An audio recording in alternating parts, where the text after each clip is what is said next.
आज मैं आपको एक बहुत ही इम्पोर्टेंट जानकारी देना चाहती हूँ अपने यूट्यूब चैनल के माध्यम से कि ये जो कोविड है उसमें जितना हम अभी देख रहे हैं पैंडमिक जो एकदम उग्र रूप ले चुका है, तो ये जो उग्र रूप लिया है ये वन ऑफ अ रीज़न है जहाँ पे lack of awareness one of a reason है, दूसरा panic one of a reason है, तीसरा एक्चुअल में किसी का जिसको सिस्टमिक इश्यूज़ हैं उसे बेड ना मिल पाना एक रीज़न है, क्योंकि वो बेड जो है वो कोई और ब्लॉक कर चुका है। जो पैनिक रीज़न से शायद वीआईपी रीज़न से वो बेड जो है उस नेसेसरी जिनको है वो बेड वो उनको नहीं मिल पाया है। तो आज हम डिस्कस करते हैं पहला पॉइंट, अवेयरनेस जो है। अवेयरनेस क्यों इम्पोर्टेंट है? अवेयरनेस इसलिए इम्पोर्टेंट है कि जब आप देखते हैं सीआरपी, एक वर्ड आपने बहुत सुना होगा। इवन 4 दिन पहले भी मेरी जब बात हुई एक पेशेंट से, व्हेन आई आस्क्ड हिम कि आपकी 7 दिन हो गए, सीआरपी रिपोर्ट कहाँ है? तो उन्होंने मुझसे पूछा सीआरपी मतलब वो जिससे हम चेस्ट में पेशेंट को बचाने के लिए देते हैं, वो सीपीआर है, ये सीआरपी है। आप सबसे पहले ये चीज़ का ध्यान रखिए कि कोरोना के सिम्टम्स, अब देखिए एक बहुत इंपॉर्टेंट चीज़ है जो मैं आपको बताना चाहूँगी। अभी जब पैंडमिक चल रहा है तब आप अगर ये सोचते हैं कि नॉर्मल वायरल आया है, मैं 3 दिन वेट करता हूँ, उसको चेक करता हूँ कि ये कोविड है कि नहीं, आरटीपीसीआर की रिपोर्ट नेगेटिव आई है, 7 डेज़ बाद आँख खुलती है, जब ब्रीथलेसनेस महसूस होता है तब आप रश करते हैं हॉस्पिटल में। पेंडेमिक के टाइम पे चाहे कोई भी तरीके का फीवर हो, take it as a Covid first. Panic करने के लिए नहीं, बट प्रिकॉशनरी मेजर्स के लिए आप अपने report CRP, D dimer, LDH, ferritin levels, CBC, ESR, ये आप हमेशा याद रखिए। जिस मोमेंट में आपको लगता है आज फीवर है तो कल ये टेस्ट हो जाना चाहिए, ये टेस्ट की रिपोर्ट फर्स्ट डे की रिपोर्ट 4th डे की रिपोर्ट से मैच करिए।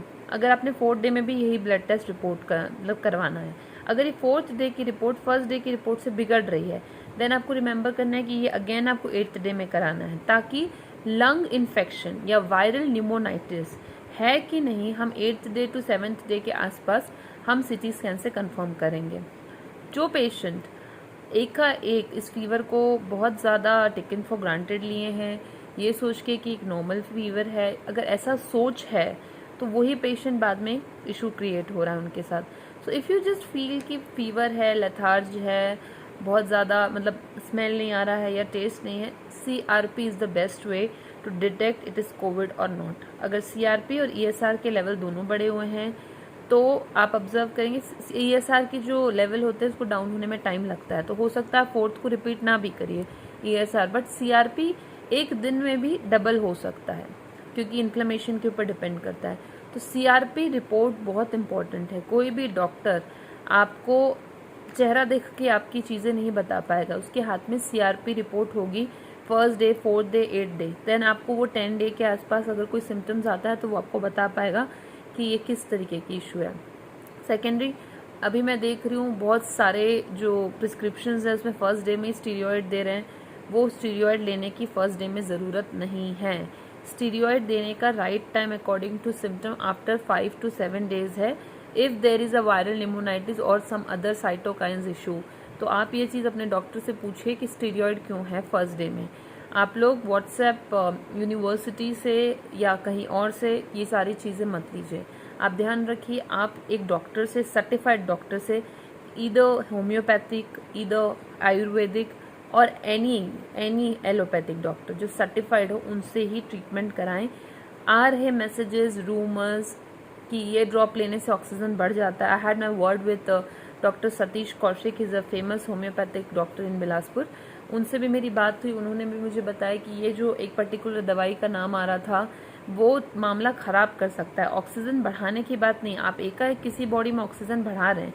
कई बार ये भी देखा जा रहा है कि ट्रांजिएंट जो होता है, ऑक्सीजन की कमी पेशेंट के अंदर है, तो जो ट्रांजिएंट की कमी है उसको अगर आप इस टाइप के हैवी डोसेस चाहे होम्योपैथिक, आयुर्वेदिक अगर आप लेंगे तो आपको जितना फ़ायदा करना है उतना नुकसान करेगा।